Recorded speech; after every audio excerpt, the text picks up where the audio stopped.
Okay, so, welcome. I know some of you, we've been together now a couple of months or whatever it is, but I'm going to introduce myself because there are people who are registered who may not be here live, and they will be getting the replay. So my name is Linda Downey. Who I am is a transformational coach, health and spiritual coach. Those are the two areas that I really um, focus on from my own life journey, from what I'm passionate about, from what I think makes the biggest difference for people. And so my journey was really about health and wellness. It was something that I always loved and something that I always struggled with. So as much as I loved it, I struggled even more. I had 4 autoimmune diagnoses. I had ulcerative colitis. I had a lot of issues in my body chronic pain, migraines I used to take a prescription for. And so in the journey of that is where I really started to understand, and I kept going to doctors and I kept going back to school, like what's not working. And what I came to understand was how important stress and the nervous system was for the body to heal. And then looking deeper in that, stress that we've held for a long time, and where does that come from? So, um, so that's my background. Do you guys hear the dog barking? Because I may have to go. Can you hear that? Yes? No? No? Just a little bit. No, Okay. If it, hardly can hear. okay. She's a lot louder for me on this end. Um, so that's who I am. These workshops that I do every month are an opportunity for me to have a deeper and more intimate conversation with people. So you can ask questions and we can go deeper. If you have been in my world, you know, I do these little coffee conversations first thing in the morning when I wake up. I think about something in my head that makes sense to talk about, and then I make my coffee and I start talking, but it's only 5 minutes. These are deeper conversations so you can get a better understanding. You can ask your own questions. And then always my intent is, would it make sense for us to work together? So some of you are here, you've joined the healing circle, you're not a client, and that's totally fine. Some of you may be ready to become a client, and there's lots of ways that I work with people. There is, you know, my foundational program called Return to You, and there's other ways that I work with people as well. So, and in the healing circle, since I think everybody in here, or most people, are in that, please make use of the programs in there that you can do on your own. They're all programs that I've run with clients in the past in some way. And they're in there now as, okay, I'm not running that anymore. You don't have to pay for my time, but you might as well take advantage of the information there. Okay.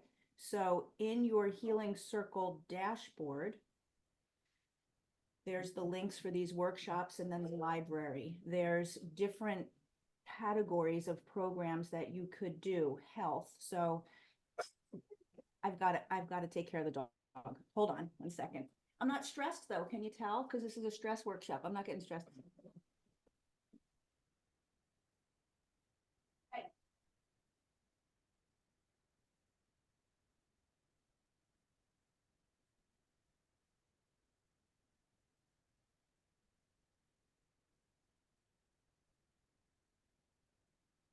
Okay, where I live, as I said, is very rural. I'm like, you can't see any other houses. There's a huge field and there's woods. So there's always critters out there, and we get coyotes. There's not coyotes now because they come in the middle of the night at 1 o'clock in the morning or 3 o'clock. But she's always barking at somebody, so I got to make sure everything's closed up. Okay, so in your dashboard are programs for, and they're like strategy programs. If you have gut health issues, there's a 4 week, here's for your gut, there's a 4 week liver detox, there's a 6 week stress reset. So they're all different programs that I've run before, or pieces of the Return to You, which is more comprehensive, but pieces of it. So take advantage of those if you haven't yet done that. And then there's this workshop, and then there's the free monthly coaching. So make sure if you can once a month set up your schedule to come. That's also in your dashboard, the link. But honestly, it's the same Zoom link as this right now. And the way it's set up is workshop at the end of the month, right? The last Thursday of the month. And then the coaching conversation will be next week. So you have time to watch this workshop or watch the replay and then come to the coaching call so you can ask more questions or ask about anything that you want to bring to the call. Anything, any question. You know, I'm not an expert on everything in the world, but certainly if I can answer it or help you or give you some coaching, I will. That's the point of it, is to have like a monthly mentorship about the things that are important to you. Okay. And then the timing is with this workshop, so you can ask about that some more as well. Okay, so that's who I am. That's the purpose of this workshop. I'm going to share my screen. You'll get the recording and you'll get this workbook, which is what I'm going to go through on the screen, but you'll get a hard copy as well, so you can keep that. Okay, so the first thing that I want to, oh, there's somebody in the chat. Oh, Paula. Okay, thanks, Paula. Yeah, definitely ask questions as we go along if you have them. That's why I want to do this interactively. The first thing I want to do is just give you guys a pretty easy overview of the nervous system so that you can understand what we're talking about. So can you see this? Oops, it's really big. Can you guys see this chart? Yeah, it's a little too big. Okay, so the nervous system has two branches.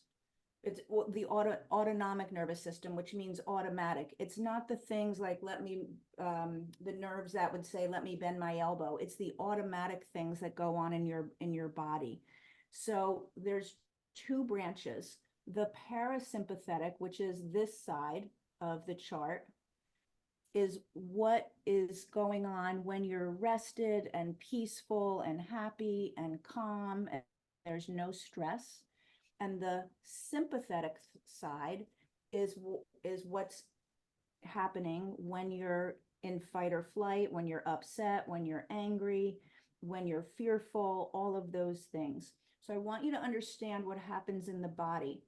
The way it's supposed to work is, this is how I think of it. Think of it as like a company. So your body is like a company, and there's a manager managing the body. So the manager is in charge of everything, facility maintenance, right? The grounds, the building, all of the things. Also in charge of, how's the company doing? Are we making money? Are we in production? All of those things. So if there's two managers, let's say Jim and Bob. Jim is in charge when everything's at rest. So Jim would be the parasympathetic. So when everything's going good and the company's thriving and the building is all in good shape and everything's taken care of, Jim's the one handling the show. Now, let's say there's a crash somewhere or a flood in the basement or whatever it is that would cause a disruption in production. Now Jim is going to say, Bob, you take over. Things are not going well. You've got this. And Bob takes over and runs the show. And the way it's supposed to set up is until that situation is handled. Once the situation is handled, Bob should say, okay, Jim, flood in the basement is done. Here you go. You take the reins again. But when we stay stuck in stress, we never get it back to Jim. Bob keeps running the show. And this is what happens. So looking at your body, when you're in stress, your pupils dilate, not big health ramifications, but when you're relaxed, your pupils are not dilated. The dilation comes because it's like, warning, warning, there's a problem. And so your pupils are dilating and the brain is trying to find the problem. So the very first thing is we're focused on problems. We see everything as a problem. When we live in constant stress, we see everything as a problem. Everything occurs as a problem because we're in safety mode. Going down your body, so it starts at the brain, going down your body, saliva is the first part of digestion, right? So when you take a bite, you chew and saliva is starting to break down the food. That's happening well when you're in the restful state. When you're not, when you're stressed, starting right at this level, digestion is impaired. And you'll see as we go down, that continues all the way down into the belly, which is why digestive issues are one of the first physical things that show up when people have chronic stress. Okay.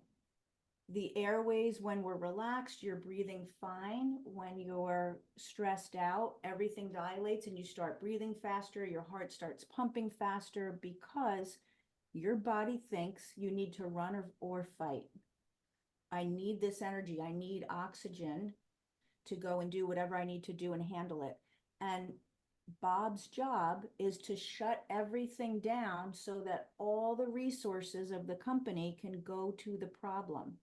So tells digestion, shut down. This is not time. I don't care that you just ate a meal. We can't digest that meal. We don't have the resources for it. Tells the immune system, not all of this is on here. This was the most simple chart I could find. Tells the immune system, don't handle those bacteria and viruses. We don't have the resources for that. Stop keeping the body well and give me all your resources for this problem that we need to have, because we can't go back into production until this problem is fixed. Am I making sense, you guys? Okay. Okay, good, thanks. So digestion stops, the immune system stops, the endocrine system, the hormones go all out of balance because hormones are messengers in the body, bringing messages for whatever their job is. So the messages become warning, warning, right? The messages become there's a problem, and that disrupts the hormonal balance. Guess what? Your liver starts pumping out glucose, which is sugar, because the body thinks I need energy to deal with this. So people who stay in chronic stress have blood sugar dysregulation. Their blood sugar is all over the place, which affects their metabolism, which affects their weight. So there are people who are constantly looking at their diet and they're managing their diet, and yet their blood sugar is staying dysregulated. It's because of stress. The food they're putting in their mouth may be perfectly fine for blood sugar regulation, but their stress keeps pumping out sugar. Oops. Okay. Over here, gallbladder is on the right. That lines up with liver because the gallbladder and the liver work together. The gallbladder, it's tricky to zoom in or out. The gallbladder is stimulated when we're happy and peaceful, which means we break down toxins and we use that system well. It's not stimulated when we're under stress. Okay, and then going through down at the bottom is the reproductive organs. I know people, I don't know if you know people who were trying to get pregnant, and the more they worried about it and tried, the less likely they were to get pregnant. And then when they stop worrying and trying and relax, things can happen. And then the adrenal glands are in here as well, which is pumping out. That's what's in charge of your stress.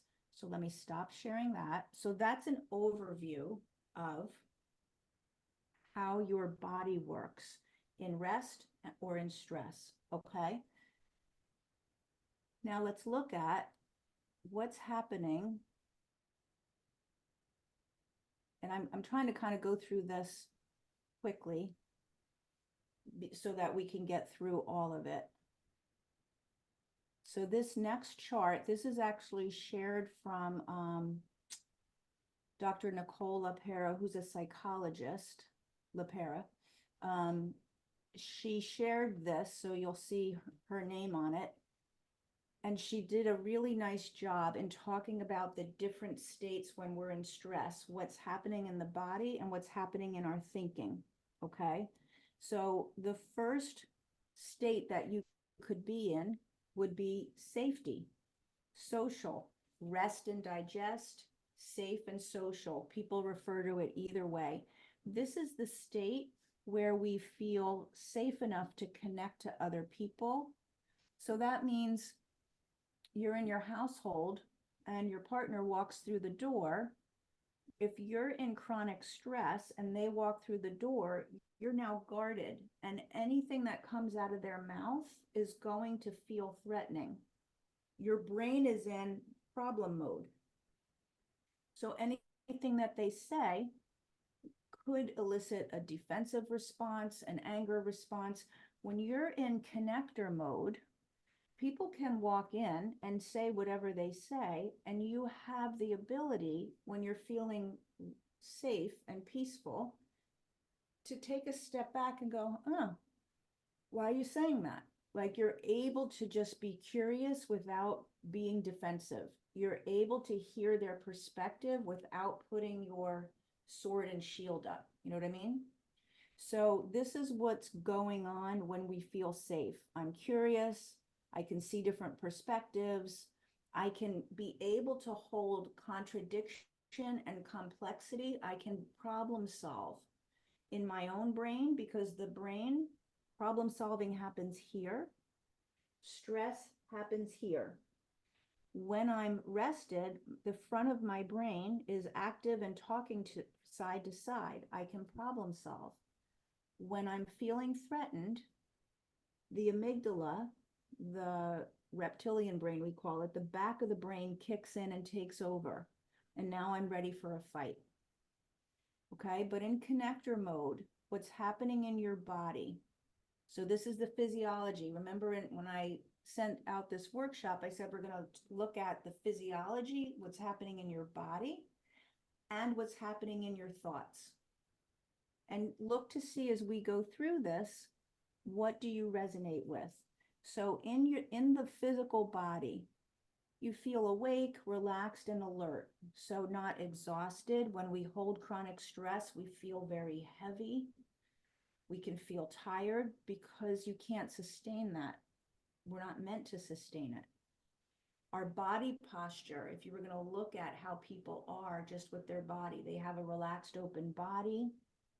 Their breathing is slow and deep. One of the ways to help tell your nervous system, to help tell your body relax and calm down, is to do some breathing exercises. When you breathe slowly and deeply, the brain says, oh, I guess we're not in trouble. I guess we're safe. Because if we were in trouble, everything that was on Bob's side of the chart would be happening, right? The heart would be pumping fast. And when you get upset, you feel it, right? You start breathing fast. Your heart starts beating fast. You feel those things. So when you slow your breathing down, the brain says, okay, we must be safe, because I wouldn't be in a fight breathing like this. I'm able to make eye contact with those around me. That's important. That's how we connect with other people. So the eye contact and the problem solving and the ability to be curious and see other perspectives really, really play into our relationships, right? If you're always on guard and always looking for the problem, it's going to affect your relationships over time. Your mind says, I'm open and curious. I can trust. It doesn't say here, but there's a sense of trust. I can trust other people. I can trust the world, and that my life is going to be okay. I can think clearly and plan for the future. Otherwise, we're always like, oh my God, what do I have to do to figure this out? How do I solve this? Like, we're in panic mode. And what's so interesting and important is creativity, because creativity is a big part of how we connect with our spirituality, our spirit inside of us, the inner part of us, the spiritual essence of being a human being. We have a physical body and we have a spiritual essence.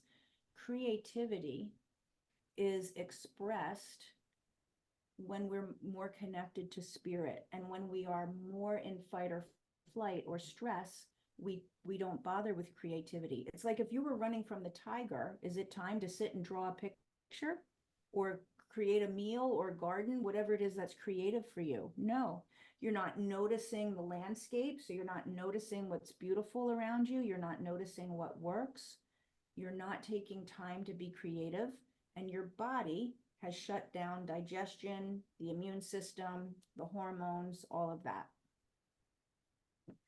Okay. So let's go from safety now into the first state, not stage. When I say stage, to me, it kind of means, it kind of feels like they move from one to the other. And that's not necessarily so. You could be in different states at different times, but these are all different states that you could be in when you're not in rest and safety. When you kick over into the sympathetic or into Bob's, when Bob is on running the show, you might be in eruptor mode. So what does eruptor mode mean? It means you're erupting into fear, anger, things like that, resentment. I can tell you, I said a little bit about myself at the beginning. I spent most of my life in anger. I can remember at 6 years old when I decided to be angry about what was happening in my household, and I stayed angry. That's no coincidence that I had 4 autoimmune conditions, because this is where I stayed. So we take things personally. We're very defensive. If someone says something and it doesn't agree with what we're saying, instead of being able to hear it, we're right away defensive. We cut people off so we can get our point across. There's always an argument, things like that. And we hold on to the resentment. We hold on to the grudges. We think about how we want to get revenge and what people did. We're very judgmental. That's the voice in the head, very critical and judgmental of self and others. So that's the person who's always looking to point out what's wrong with everybody. In the body, let me move this up. This is how you would feel in your body. Agitated and anxious. So again, because your body went into that fight or flight, you feel the racing heart. You might always feel like you're, you might actually feel that pounding, like you're shaking. You might have a posture or a stance of like ready for a fight. Do you ever walk into a room and see somebody like that? Like you can tell their energy, but also just how their body is, like ready for a fight, not relaxed, not welcoming. You might notice different parts of your body holding tension. Some of them you can really be conscious of, like neck tension all the time and shoulders or lower back. Some places where people hold tension are less noticeable. They're more internal, but also like constipated, right? That's holding on to anger. Constipation is holding in what needs to be released. Holding in, we're doing it in our emotions, we're doing it in our body. This is called eruptor or fight or flight, because you might just burst into like rage or anger, yelling or screaming. Did anybody grow up in a household where yelling and screaming was pretty common? Mm-hmm. And that's the people who were the caregivers, that's where they lived. They didn't have the tools and the understanding of how to move out of that. Okay. Then the thoughts that are going on, again, are very critical. This is the state where we're judging everything and everybody, including ourselves. And the thoughts tend to be very all or none. I can remember in my marriage, which did not survive, not just mine, he had his issues too, because usually people who are stuck in certain patterns find somebody else who's stuck. May not be the same pattern, but we're both in patterns, because a healthy person who's not doing some sort of pattern wouldn't be in alignment with a person who is most of the time. So usually two people, again, it may be different patterns, but you find and end up with someone who is also got whatever their loops are and their patterns. So I'm taking responsibility for where I was, and certainly he had his. But I used to say things, I remember clearly many, many times, of things like, you always blah, blah, blah. You never blah, blah, blah. Like really all or nothing type of thinking. And I remember him coming back at me like, how could you say that? I never do that. And I'm like, you never do, which was totally not true. Right? Even if he did, let's just pick the dishes. This wasn't the argument. I can't think of it, but let's just say the dishes. You never do the dishes. Yes, I do. Even if he did them once, my statement is incorrect. But when I'm stuck in this state, that's how I'm thinking. Okay? They're completely wrong. And about ourselves, what's wrong with me? I always, I always blank, fill in your blank. Okay. The next state that you could be in is called flight. So we have fight or flight. The first one we just did was fight. Now this is flight or distractor. So connector mode, eruptor mode, distractor mode. I'm going to distract myself because I'm stressed out and I can't deal with it. I don't know how to deal with it. I don't know how to process it. I'm going to shove it down and I'm going to distract myself, which can work for a long time until your body tells you, So what does this person do? They retreat into their thoughts. They're the person who's always working, never sitting down and taking a break. The weekend is for more chores, right? At the end of the day, you're home. Instead of doing something to relax, I'll say TV, because that's what a lot of people do. But whatever it is, you can't really do that. You're doing three other things. You're up and down. Let's say it's family movie time. And you're the one who's, can I get anybody something to eat? Let me go. I'm just headed to the bathroom. I might as well bring it back for you. Like always moving, always distracting, never allowing yourself to just be. Because if you allowed yourself to just be, then the energy that it takes to avoid what you haven't dealt with would be so much. And what you haven't dealt with would come up and people are afraid. So changing the subject, avoiding conflict.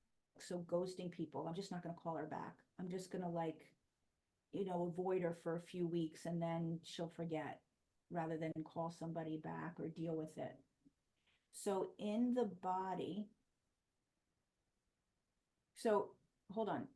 I said at the beginning, you may move from one to the other or different parts of your life. I can remember being this way when I was really young, like in my 20s, like definitely ghosting people, or if I wanted to get out of work, asking my sister to call in and pretend she was me. Call in. I chuckle now. It's not that cute. But I would say, just call it, please, please, please. Just call in and tell them you're me and tell them that you're sick or something. But like avoiding. So I did that in many ways as well. But the way you feel in your body is always uncomfortable. There's always an anxiousness and an on edge to your physical body. And your posture may look like you're dealing with something or you're hiding from something. You kind of want to retreat into the background. A lot of my clients have been women in marriages that were toxic in some way. And so what they did throughout their marriage was make themselves smaller in order to not have to deal with what was actually going on. So it can feel a lot like the fight one in terms of the tension in the body and the heart rate and the breathing and all of that. but it does show up a little bit differently. So instead of erupting into anger, you know, that person is like, I'm going to make it really clear how you pissed me off. This person might really do the silent treatment, really make their voice very slow or low, like that. Avoid eye contact or be always looking at something else. This is also someone who is could be avoiding by other things besides like working all the time, could be avoiding with just other things that keep them distracted from dealing. So in your mind, what are the thoughts that you're having? This person would be hyper fixed, I just want to say, hyper fixed on a certain topic, subject, or issue.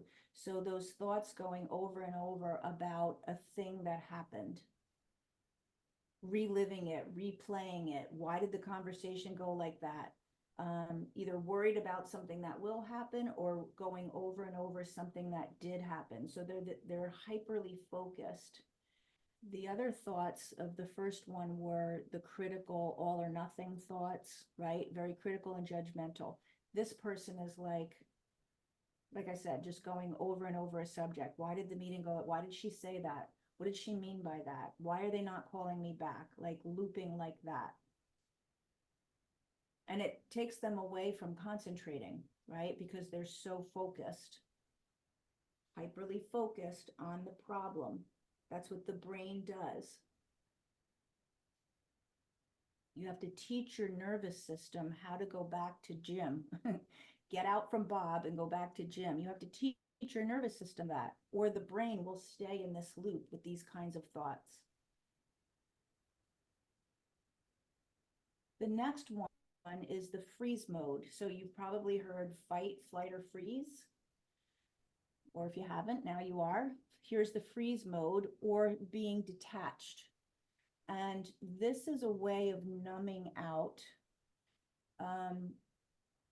When your nervous system has been so stressed for so long, this is actually like its way of trying to create safety, because the body recognizes I can't stay this dysregulated for this long.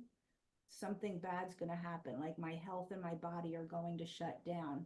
So what we do is we go into like a freeze. It's like a deer in headlights, right? The deer just like is in the road and they just stop and stare at you and you're like, run, go, go, but they don't. They freeze.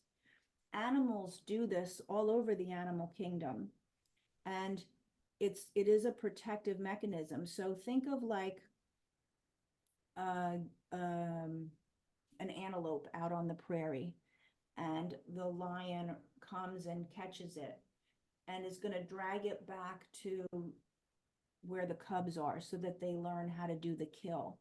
The animal, this is nature's way of protection. Same thing for us. It's a way of protection. Nature will say to the animal, you're in trouble, zone out, freeze, play dead.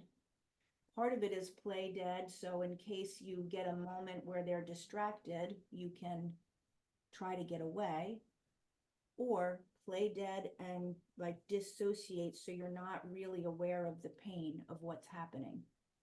Sorry, I just saw a second thing in the chat. Oh, Paula. Yeah. So now I can't close the chat. All right. Okay. So when a person is in freeze, this is when we switch into apathy and depression. Okay. When have been so stressed for so long, it's kind of the only option, and we just kind of flatline. So in the body, what we're doing is we're feeling, just trying to move the chat so I could close it. Here we go. I opened it, then I couldn't close it, and then I couldn't see. So in the body, We're feeling like a detached in our mind. Our mind goes blank. It kind of is like brain fog, or what was I even focused on? I can remember, if you're new to my world, you may not know that I have a daughter who passed away in 2019, and all of her life was very huge medical issues, 2 open heart surgeries, a kidney transplant, a stroke, cancer in her brain from the transplant drugs.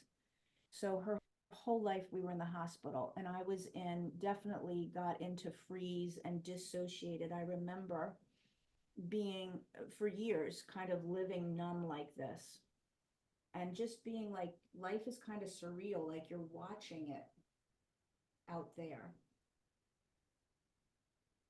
So instead of the revved up heartbeat, your body feels heavy and slow. You feel lethargic. Your emotions are lethargic, and your body feels lethargic. Your breathing could be constricted. So instead of breathing fast, like you are in fight or flight, it's just a difficulty in breathing, and like a stiffness. It's really the body's going into like, can't do this anymore mode. This is when we're so exhausted, we have no energy, and we don't really feel emotions on any of the spectrum, not the good ones. I don't want to say good or bad, not the ones that restore us and not the ones that deplete us. So we're just in that freeze state. In our mind, we feel like everything is surreal, like we're going through the motions and we're having difficulty concentrating. So the first one was all or nothing, critical, judgmental thoughts. The second one was hyperly focused on a problem and distracting by all the things, social media, movies, food, alcohol, just numbing out and distracting. This is zoned out. There, you don't need anything to numb you out because you've become numb. And it feels that way in your brain and your body. And then the last one is the fawn response. So fight, flight, freeze, fawn. So they're all F's to make it easy, but fawn, think of somebody fawning all over you. Like, move back, but they're fawning all over you. Can I get you something? What would you like more of this? Here, let me do that for you. Here, oh, let me fix your hair. Whatever, right? They're just fawning all over you. That's what this means. So when you're in fawn, you're that way in life, especially with certain people, but with people in general, because this is your way of feeling, trying to feel safe. If I take care of you and you and you and you, well, first of all, I don't have to notice what I'm not taking care of in myself. I don't even notice it because I'm focusing on you. And if I do that, I will feel okay about myself. So when we're in this state, we're fixated on what's going on with other people, and we take responsibility for filling their needs, figuring out what they are going to think first, what actions. Oh, did you have this problem? Well, I went home and I looked up the answer for you, and here I even made a phone call for you. Like, just doing all of that. Also, over explaining, defending the thoughts, feelings, or choices to others. So, yeah, I can't come next week, and I really would love to come, but I just can't come. And, this may not sound like a big deal to you, but it really is, because it might, you know what I mean? Like, just having to over explain, I can't come next week. Thanks for asking me, can't do it. This person could never just leave it there. They would have to explain why, defend themselves, because what they think or choose clearly can't be important unless I explain it to you. Okay, so in their body, they're often not in their body. They're often up in their head. So all of these are fixed on some problem in some way. This person is in their head, not noticing how their body feels, because I'm always thinking about, what do you need? What do you need? What do you need? What do you need? Let me go do that. never getting down in the body. The body is your gauge for what's true for you, if you're being authentic, if you're, red flags, somebody, you're getting into a relationship and this person does a couple things and you have like a feeling in your stomach, but you shush it down. Your body tells you. But if you're never noticing your body, you're not getting those messages. This person may mirror the people that they're with. So they're never really being themselves. They're always just a mirror, or most of the time, just a mirror. So somebody comes in and is saying something and being a certain way, they start to match. Now somebody else comes in, oh, I'll go be this way. It's like I'm trying to shape shift myself to figure out what you expect of me, and then I'll try to do that. Their eyes are always scanning for something in the environment, right? Problem solving, so hyperly focused, but looking for the problem, not relaxed and with peripheral vision, but scanning this way.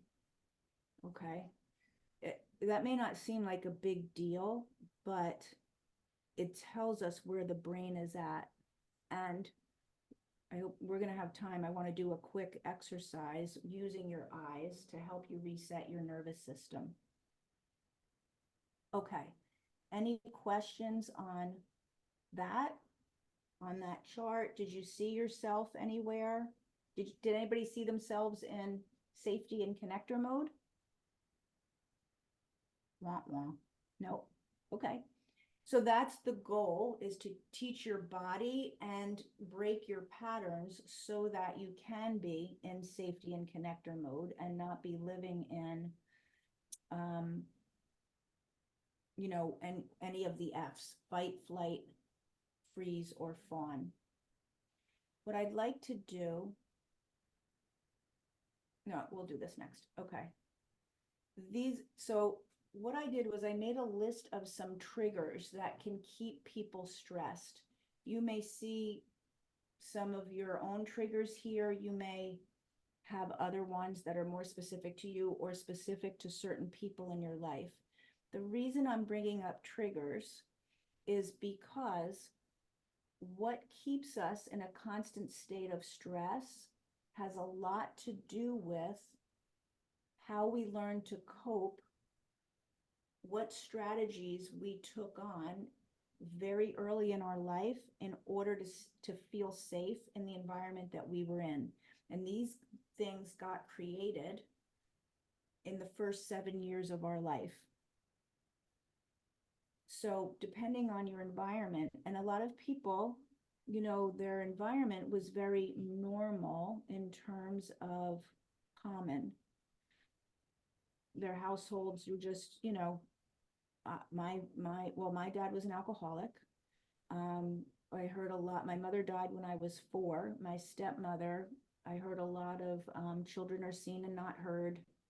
Get out of my sight. I can't even look at you, if we did something bad. So a lot of shame about myself and a lot of adaptive behaviors, which is common in alcoholic households. What do I need to do? So my father is not handling things. He's drunk. So what do I need to do to figure it out, to step up? But when you're 8 years old, you shouldn't have to be thinking that way. But if you're thinking that way at that age, guess what? You're still thinking that way when you're 38 and 48 until you decide to break it. So triggers are always, and this is sometimes hard for people to get their brain around, they're always 100% of the time a clue to you about what's unhealed in you. They are never about the person or the thing that's triggering you. So when you get triggered, it could be like you feel, you're at work and somebody says something and now you're really annoyed with her. You're just like annoyed. She annoys you, or the thing that she said annoys you, or you're angry. It's the holidays, in-laws come over, and that's very triggering. Your mother-in-law right away, she opens her mouth, you can't stand it. Something like that, right? So this is all in your notebook. You're going to get a copy of this. But gossip, when you're hearing things, these are all things that could be triggering you. Somebody cuts you off in traffic, time, you're off schedule, right? If you're a person who always wants to be on schedule, and that's super important, then if you're in traffic or if you're at the grocery store and it's starting to impact your day, you're triggered. Oh my God, I got to get out of here. I just yesterday was, I work in a wellness center here, and one of the other women who works there had gotten her hair done, and I could tell it was highlighted and cut. And I said, "Oh, your hair looks great." And she goes, "Oh, I can't stand how long it takes." And I said, "No." She goes, I hate it when I'm in there. I'm like, get me out of here, get me out of here. It takes so long for them to do the color and the highlight." And I go, I love it. I love to sit in that chair. I'm like hoping it takes 3 hours. I'll give you some extra money. Will you rub my head 5 more minutes? I'll give you $10 to do that. I love, and she was like, "Oh, I can't stand it." Right? Because she's like, I gotta go. I gotta go. This is wasted time. So these are all things. I'm not going to go through each one because I want to do a little bit of exercise, but pick something. If it's jumping out at you from this list, great. Or maybe something that is in your life that is a trigger for you. Being shushed. If somebody says shh, my son used to take his finger and put it up to my mouth and go shh, and I'd be like, "Stop it." I'm smiling now, but it did annoy me. Okay, so let's get to why triggers are having that response. So it's always, as I said, it's what is in us is causing the trigger, not the thing. So if you think of a trigger on a gun, the trigger is this little switch that you pull. But nothing would happen if there wasn't ammunition loaded in the gun. If there was no gunpowder and no bullet, nothing would happen. You'd pull the trigger and there would be nothing, right? So it's all about the ammunition and what's loaded into the gun that makes the trigger volatile. So if you have one, you could write it down.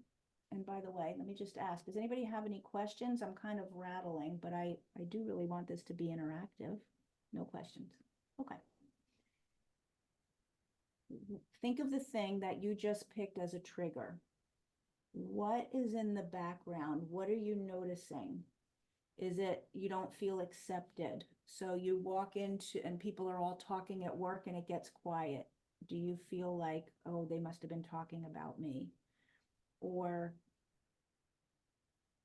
you go to your kids' game and all the moms are together and you kind of feel like an outsider. Does it make you feel like you're not being heard? People in your household, when they talk, do you have this sense of they're not listening to me? I don't feel validated. I don't feel like I'm in control.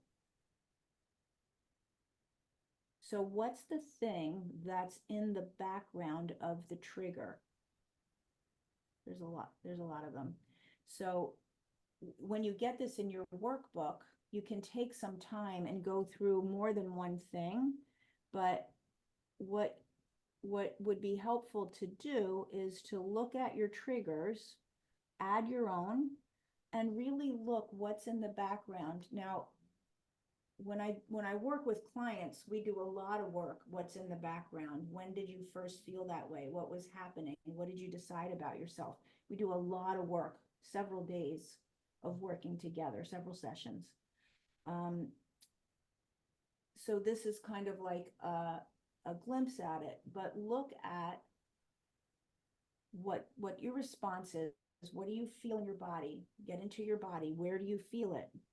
So for me, my stepmother used to use shame a lot, and shame was really part of what I held in my body all the time throughout my life. So the way that would show up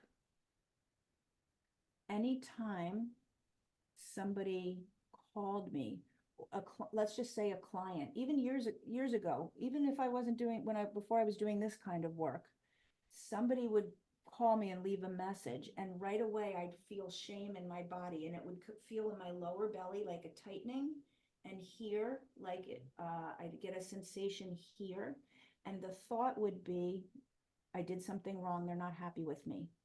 Like I'd see the message and I'd see the name, and I would assume I did something wrong. 9 times out of 10, not only did I not do anything wrong, but they were actually calling like, oh, I just wanted to tell you this good thing happened. Like really nothing wrong, but my whole always automatic response was shame in my body and how I thought. And then what would I do? Avoid calling them back. So that's just one easy example. But drop into your body. Where do you feel it? What do you say to yourself when that trigger is happening? When we do the work to heal the original patterns and figure out where they got started and to release them, triggers don't happen anymore because it's not the thing, it's what's in you. So for example, if you can have two people, well, even just the hairdresser thing that I just said, for her, it's a trigger because she has a story about taking that amount of time for herself. I don't know. I didn't ask her, but probably she's never allows herself like a chunk of time for her. She's always like, I should be working on dinner already. I should have blah, blah, blah. Like I should. So by spending a long time at the hairdresser, she feels guilty or she feels stressed because her rule about being a good mother or a good wife or both, her rule that she has in her head, we all have them, is it looks like this and this doesn't fit my rule, so I'm uncomfortable. But when you heal that, oh, that's not really anybody else's rule. It's my rule. It's not the truth. It's just what I decided makes me a good mother is to be home in the afternoon, not be at the hairdresser. When you see that and you can break it, it's no longer a trigger. So it's not about the hairdresser. You guys see what I'm saying, right? So I want you to use the workbook when I send it out to you and go through that and make a list for yourself. And now I'm going to take my glasses off because we're going to do an exercise. I wanted to show you an exercise where you can tell your body, your nervous system, that you're safe. So one thing is breathing, right? Slow, deep breaths. So this is a very simple breath exercise. It's called box breathing. And think of a box, right? 4 equal sides. Inhale for a count of 4. Hold it for a count of 4. Exhale for a count of 4. And then pause for a count of 4. That's a box. So you would go in, hold, exhale, and release. All right, let's do 3 rounds of that. Put your hand on your heart and your hand on your belly because the vagus nerve, didn't even talk about the vagus nerve. How do we do this whole thing without talking about the vagus nerve? The vagus nerve is the main nerve coming out of your brain that's responsible for the rest part of the nervous system. That's Jim's main tool is the vagus nerve when we're rested, when we're resting. When we go into stress, the vagus nerve gets shut off.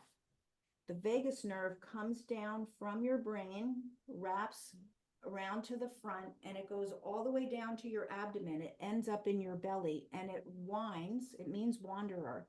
It wanders throughout your torso, lungs, heart, liver, kidneys, adrenals, digestive system. It wanders and it's giving information to all of those organs. When you're at rest and you're happy, the vagus nerve is triggered on, telling all of those organs, do your thing, go ahead. When you're in stress, the vagus nerve is triggered off.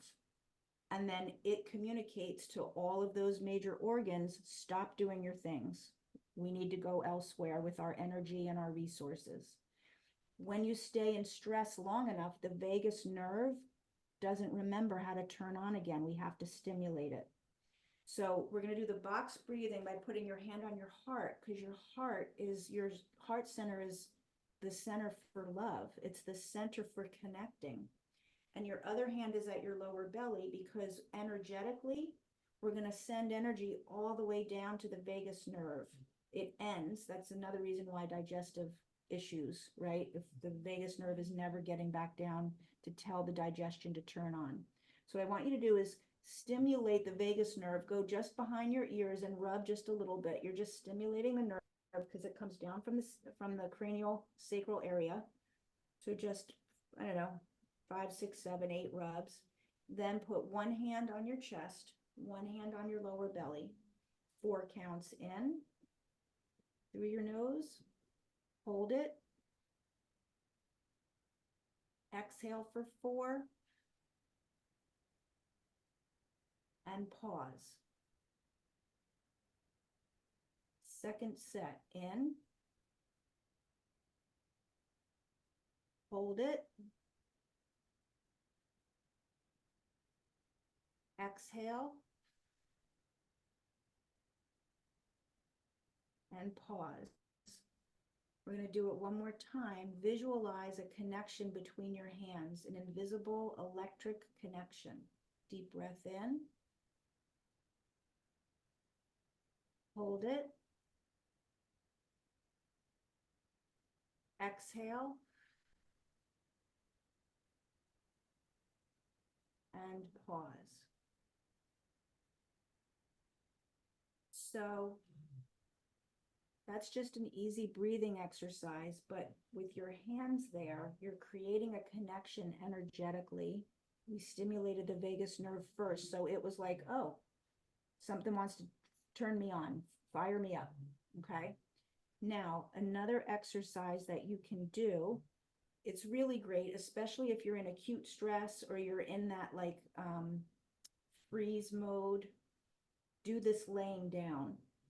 But what you're going to do is create a basket for your head, like a holder for your head, and laying down, the weight of your head would press into your hands, and that stimulates the vagus nerve. It comes out at the base of your skull. So you're supporting your head. If you were doing it laying down, that would be best, right? And then what you're going to do is just your eyes, take your eyes and look all the way to the right as far as you can and stay there. Keep looking. Don't turn your head at all, just your eyes. Because when you allow your eyes to go over to the side, the brain says, oh, this is not how we deal with a problem. We're not hyperly focused and dilated in the front. Stay there long enough. You should feel your body take a deep breath, maybe a yawn, maybe just like a sigh, like deep breath in, and then come back to the center after about 30 seconds and go to the other side. Try to stay long enough. It's different for everyone to notice your breathing reset. Again, a deep breath, a sigh, a yawn, anything like that. And come back to center. And then you can release your head. Were you able to like feel your breath reset in any way? Because I didn't really stay 30 seconds. I wanted you to experience it. This is my next group coming on, but that's okay. So you can do that. If you're really in acute stress, lay down, support your head, or you can do hey, Rhonda, can you hear me? Now I can, yes. I'm going to put you on mute because I just got home and having to feed the dog. So, okay, I'm finishing up the workshop. I'll be done in 2 minutes anyway. Okay, thanks.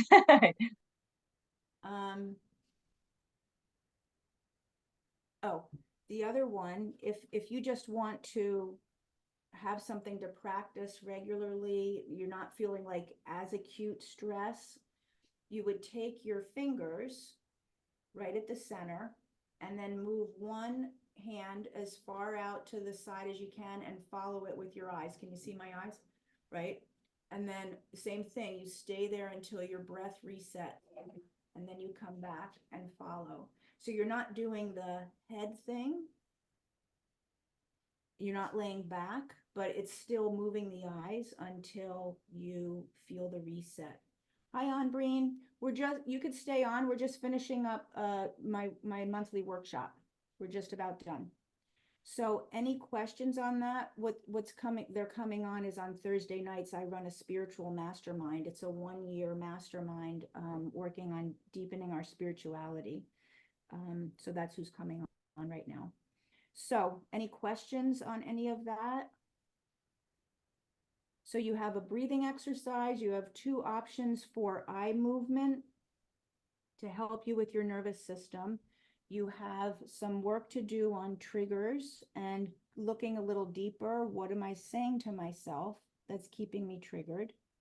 And then you're welcome, Patty. And then for anybody later on the replay, or if you want more information, some of you I know I've talked to, but right now I'm enrolling in the Return to You program, which is my big foundational program on all of this kind of work. So if you're interested in that, you just want to like send me an email so that we can connect about that.